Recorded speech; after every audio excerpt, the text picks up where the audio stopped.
Tras los golpes militares de 1924 y 1925, Carlos Ibáñez del Campo emergió como una figura crucial de la vida castrense y política chilena en la crisis del parlamentarismo.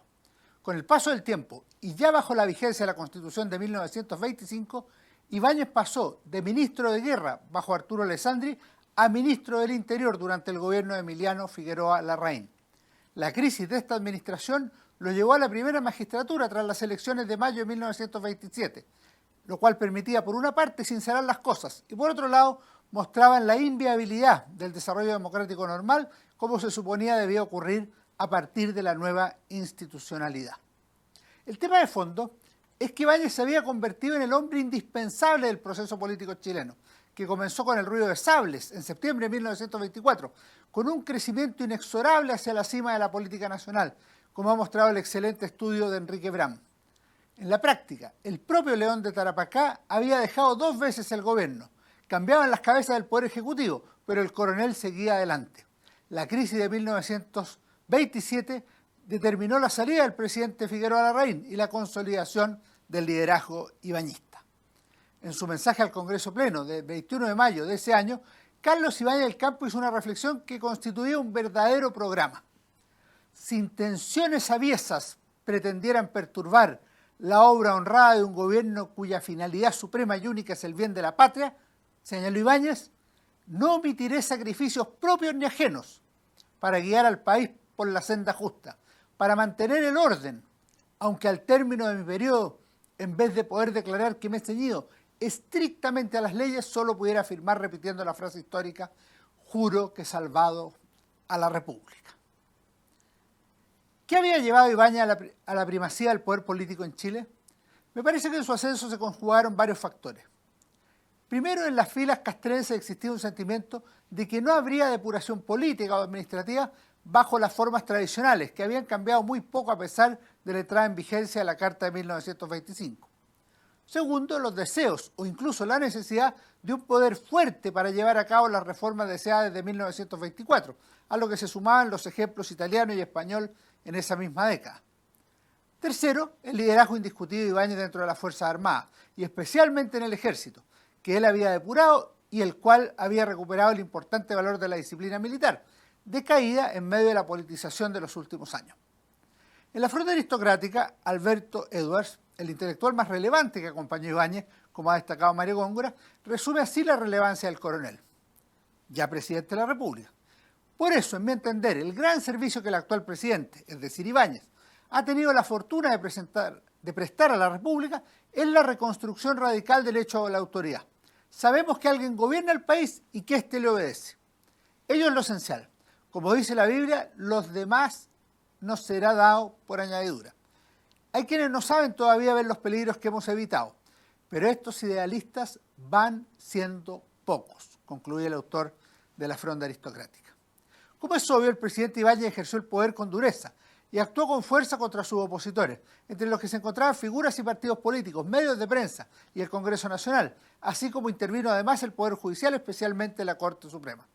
Como contrapartida, ya desde el primer momento se pudo observar la presencia de un grupo de tecnócratas, como lo ha llamado el investigador Patricio Silva, liderados por Pablo Ramírez. Adicionalmente, en los primeros 2 años hubo éxitos relativos en el plano económico y social, caracterizados por el aumento en la construcción y el desarrollo urbano, con un ambicioso plan de obras.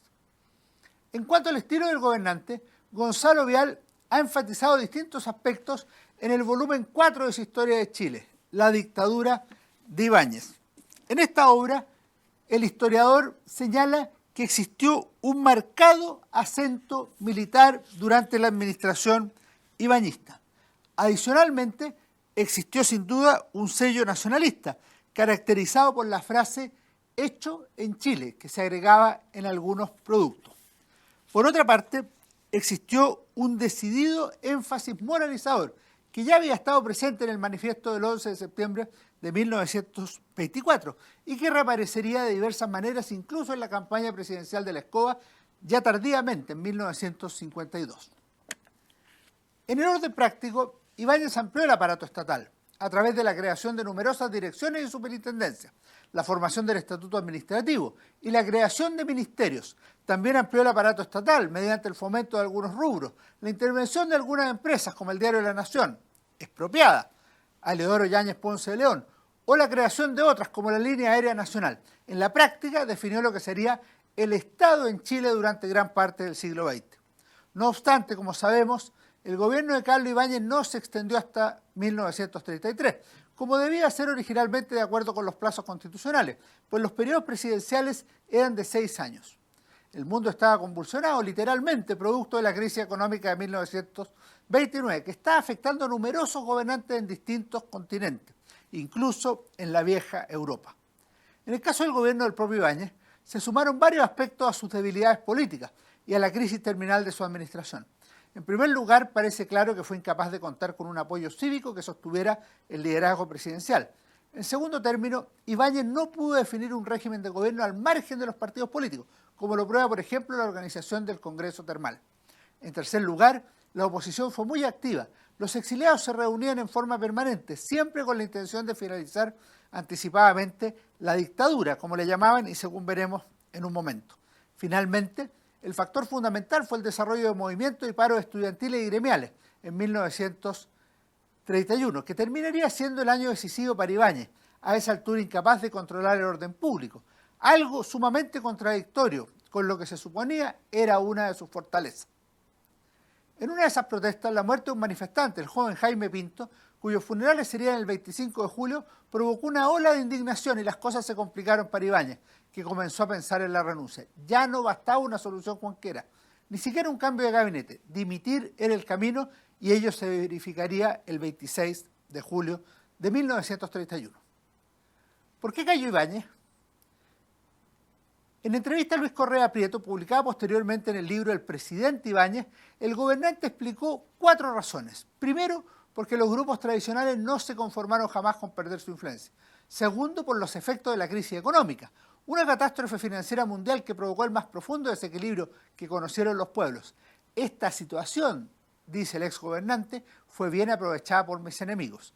Tercero, porque en aquellos días estaba cansado de luchar y me sentía físicamente decaído. Más adelante agregó que era un hecho casual, pero lamentable. Me hizo meditar.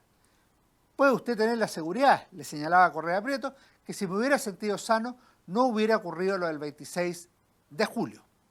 Por último, concluyó Ibáñez, porque no deseaba que se repitieran derramamientos de sangre. Con esta decisión, Ibáñez repitió una fórmula que tenía antecedentes en la historia nacional. En buena medida recordaba lo hecho por Bernardo Higgins a comienzos de 1823 o por el propio Arturo Alessandri en 1924. Para entonces, en julio de 1931, Carlos Ibáñez contaba con el respaldo del ejército y podría haberse mantenido en el poder, de hecho, pero seguramente habría sido con un alto costo político y social. A lo señalado por Carlos Ibáñez, en su entrevista, podemos agregar otros 2 aspectos. El primero es la acción opositora, determinada y continua, como refiere Arturo Alessandri en sus famosos recuerdos de gobierno. Desde el primer momento, señala el León, nos reunimos los expatriados en afectuosa camaradería y concordamos en que no solamente podíamos, sino que debíamos gastar hasta el último de nuestros esfuerzos para derribar la dictadura y restablecer en el país el imperio de la ley.